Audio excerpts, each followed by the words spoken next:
10:15 वाजता चोपडा शहरामध्ये एका लग्नाच्या कार्यक्रमामध्ये एकाने एका मुलावरती गोळीबार केलेला आहे। याचा मागचा इतिहास असा आहे, अविनाश वाघ म्हणून हे मुलगा पुण्यात राहणार आहे आणि तृप्ती वाघ म्हणून ह्या मुलींसोबत लग्न केलं होतं 1 वर्षापूर्वी आणि दोन्ही लग्न करून पुण्यात राहायला गेले होते आणि ह्या लग्नाला मुलींचा वडिलांना विरोध होता आणि तेव्हापासून त्यांचा विरोध चालूच होता आणि आज ही मुलांचं नातेवाईकांचं इथं लग्न असल्यामुळे हा मुलगा अविनाश आणि तृप्ती दोघा इथं चोपडा शहरामध्ये आल्या होत्या।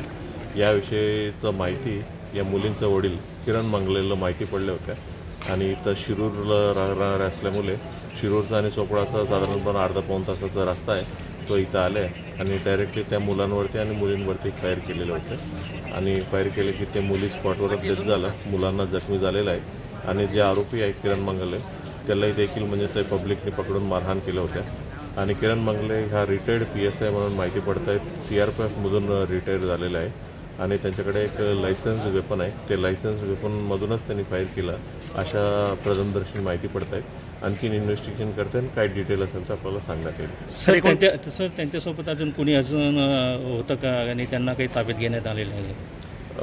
आता फायर केलेल्या ठिकाणी त्यांच्यासोबत कोणी नव्हत्या असं माहिती आहे, म्हणजे अजून कोणी आहे का, कोणी मदत केली का या विषयावर आम्ही तपास करून जरी असून कोणी निष्पन्न झालं त्यांना देखील म्हणजे आम्ही कारवाई करणार आहे, अटकेची कारवाई।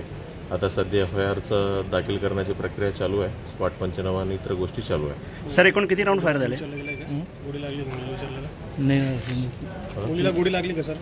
ती माहिती एकूण किती राऊंड फायर झाले सर?